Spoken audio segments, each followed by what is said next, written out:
Olá, este é o Espaço Debate, um programa produzido pela Escola Superior do Ministério Público da União. Nesta edição, o nosso tema é a terceirização no mercado de trabalho. Atualmente, mais de 12 milhões de brasileiros trabalham como terceirizados. Isso representa quase um terço dos empregos formais no país. Nós estamos falando de uma multidão de profissionais que não estão amparados por nenhuma legislação específica sobre o assunto. Por isso, vamos discutir o projeto que há mais de uma década tramita no Congresso Nacional. Em abril, a proposta foi aprovada pela Câmara dos Deputados e seguiu para o Senado Federal. O assunto é polêmico e divide opiniões. Sobre esse tema, eu converso agora com o Procurador do Trabalho, Helder Amorim. Procurador, muito obrigada pela participação. Eu inicio a conversa perguntando se o senhor é favorável ao projeto de terceirização que está no Congresso Nacional.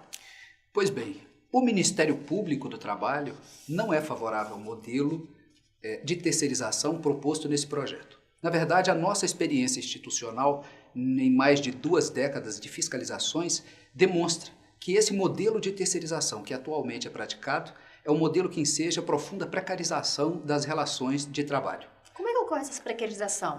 A precarização decorre, primeiro, da redução do salário, da remuneração.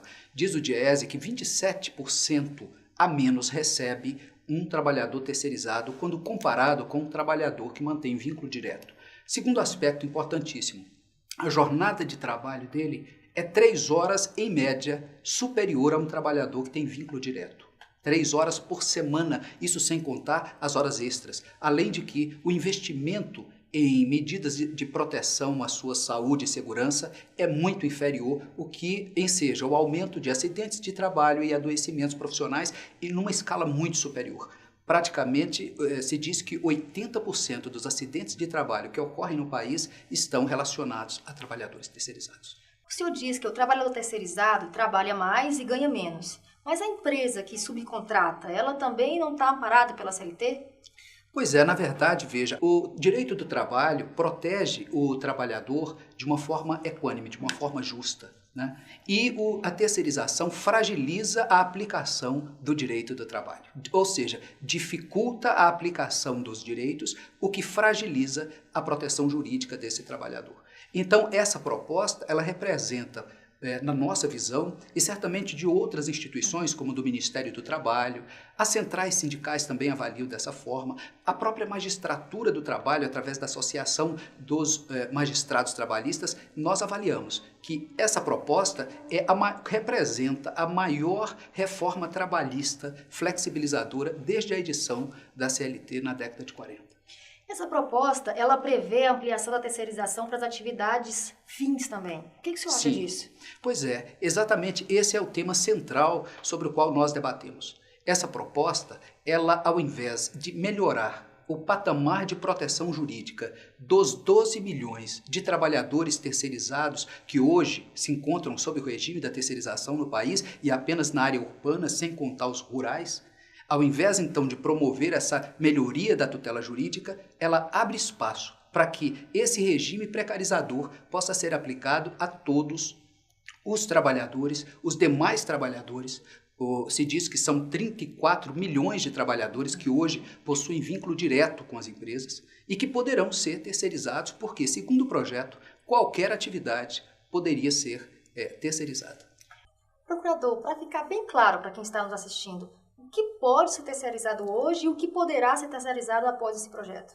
Pois bem, atualmente a jurisprudência trabalhista, à luz de toda a legislação trabalhista, entende que hoje é possível terceirizar, primeiro, as atividades que leis específicas já autorizam. Como, por exemplo, a atividade de vigilância, existe uma lei específica. As atividades de limpeza, de conservação e as chamadas atividades meio, aquelas atividades de apoio administrativo.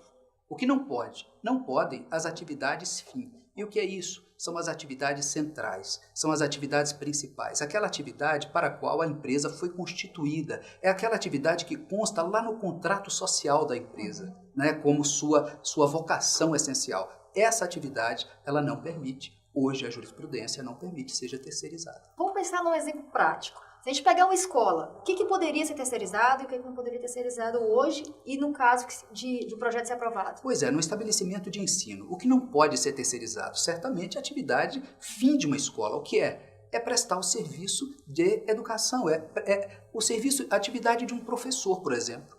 A escola não pode subcontratar um professor, porque certamente essa é sua atividade finalística. O que uma escola pode terceirizar hoje?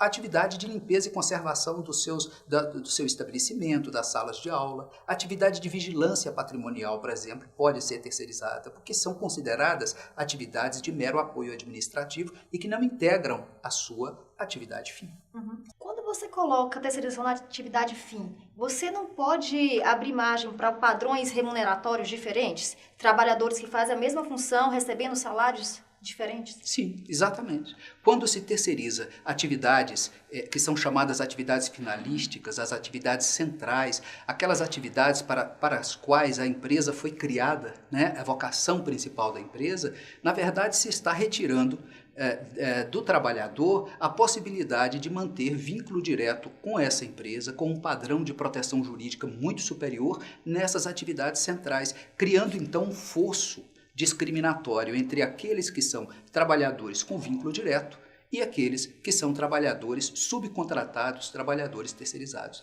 E vai haverá então a substituição, né? Porque à medida que você tem os terceirizados que vêm para o mercado de trabalho com uma mão de obra mais barata, você vai substituindo aqueles com uma mão de obra mais cara, né? Pois é, esse é o grande drama desse projeto de terceirização.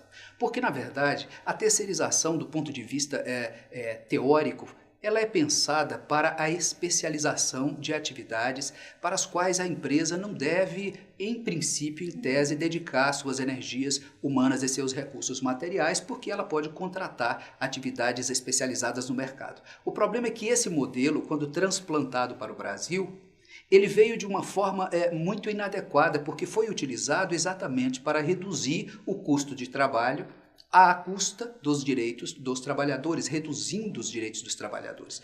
Então, acontece que esse projeto certamente ensejará a substituição de trabalhadores com vínculo direto por trabalhadores terceirizados, menor remunerados, com condições de proteção salarial muito inferiores e, o que é pior ainda, trabalhadores que terão que se desvincular dos seus atuais sindicatos e perderão certamente direitos negociais. Falar em sindicato, como é que fica a representação com esse novo modelo? Esse é um problema muito sério, porque a terceirização, esse modelo de terceirização brasileira, assim, é um modelo que dispersa a organização sindical. É um modelo que exclui o trabalhador do sindicato ligado à empresa principal e remete esse trabalhador aos sindicatos ligados às empresas prestadoras de serviço. Significa que o trabalhador é excluído do seu vínculo de solidariedade com os demais trabalhadores que prestam atividades na atividade econômica da empresa principal. Então, essa dispersão gera fragilidade da representação sindical e a perda de direitos negociais. Os autores dessa proposta, empresários e deputados que a apoiam, dizem que ela vem para proteger o direito desses trabalhadores terceirizados. O que você acha disso? Olha, de fato, o projeto, em um ponto específico, cria a figura da solidariedade entre a empresa principal e a terceirizada no que diz respeito a medidas de saúde e segurança do trabalhador. Mas, na verdade, é preciso esclarecer à população que essa solidariedade já está prevista em normas regulamentadoras do Ministério do Trabalho. Hoje, a jurisprudência trabalhista já reconhece a existência de uma responsabilidade solidária quando se trata de saúde e segurança do trabalhador. Não há um acréscimo considerável de proteção proveniente desse projeto de lei. O que é pior, o projeto de lei não oferece nova segurança jurídica e ainda abre espaço para que os outros 34 milhões de trabalhadores urbanos com vínculo direto sejam jogados na vala comum desse regime de trabalho terceirizado e precarizado. Empresários defendem que a proposta ela vai dinamizar o mercado de trabalho e ampliar as contratações. Qual a sua opinião? Nós entendemos que essa é uma promessa que não se cumprirá. Por quê? Porque a terceirização ela está regida sob a lógica da contratação de mercado, ou seja, a empresa principal para contratar pelo menor preço o serviço, certamente pressiona o mercado, a empresa prestadora, a oferecer condições mais frágeis de trabalho. O que acontece é que essas empresas não terão como cumprir, certamente, todos os direitos e ampliar principalmente a proteção jurídica desses trabalhadores por meio de novos direitos negociais. Então, é impossível dinamizar o mercado de trabalho sem qualificação profissional, sem a melhoria, por exemplo, das condições de saúde e segurança desses trabalhadores. E, principalmente, não é possível dinamizar o mercado de trabalho negando à massa trabalhadora a condição salarial que, ao final, é importante para a própria economia do ponto de vista tributário e também do recolhimento previdenciário, que é profundamente prejudicado. Por isso que nós entendemos que essa promessa não se cumpre. A realidade dos últimos 20 anos de fiscalização da terceirização já demonstram claramente que esse modelo de terceirização não tem como cumprir uma função social. Esse modelo de terceirização vai de encontro com a CLT? Esse modelo de terceirização, na verdade, ele é rejeitado pelo modelo de proteção social da Constituição da República, mais até do que apenas da CLT, que é uma norma ordinária, porque a Constituição, no seu artigo 7º, prevê direitos fundamentais dos trabalhadores e o primeiro inciso trata de relação de emprego protegida. A proteção dessa relação de emprego não é só contra uma despedida arbitrária, porque todos os demais incisos do artigo 7º trazem um rol de direitos que incluem medidas de saúde e segurança, que inclui um seguro-desemprego, mas também inclui um fundo de garantia. Um trabalhador terceirizado que tem contratos intermitentes não consegue reunir um depósito de fundo de garantia a longo prazo, né? Tem a sua contribuição previdenciária profundamente prejudicada e ele é prejudicado, inclusive, no tempo de contribuição para a aposentadoria. Então, veja, o prejuízo ao trabalhador decorre da inefetividade do direito do trabalhador terceirizado. Como é que se dá a atuação do Ministério Público do Trabalho nesse processo de regulamentação da terceirização?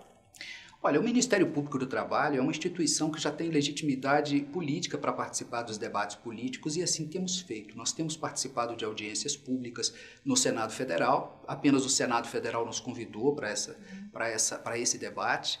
Na época da tramitação na Câmara dos Deputados não houve nenhum convite para a nossa participação, mas nós temos participado ativamente das discussões, nós temos trazido esclarecimentos à população e temos tentado esclarecer ao máximo todos os organismos e todas as entidades que estão envolvidas nesse debate sobre a experiência que nós, Ministério Público, já acumulamos nessas 2 últimas décadas sobre os malefícios deste modelo de terceirização para a efetividade dos direitos e para toda a sociedade. Quem ganha e quem perde caso esse projeto seja aprovado no Senado Federal?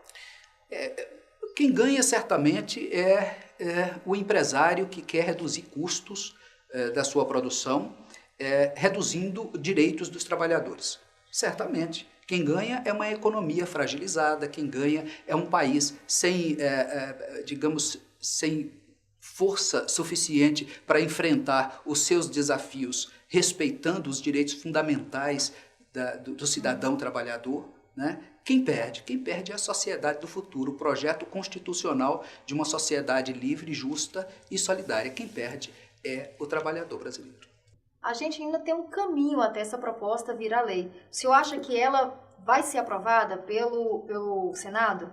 Bem, o Ministério Público articula com todos os outros parceiros institucionais para que esse projeto, no modo como ele foi aprovado pela Câmara dos Deputados, não seja aprovado no Senado Federal, né, não seja sancionado, e nós temos sim muita esperança de que esse modelo de terceirização não seja aprovado no país. E trabalharemos por isso com todos os parceiros e todas as entidades que estão imbuídas da missão de defender os direitos dos trabalhadores no país. Procurador, muito obrigada pela participação e pela conversa. Eu que agradeço. Obrigado.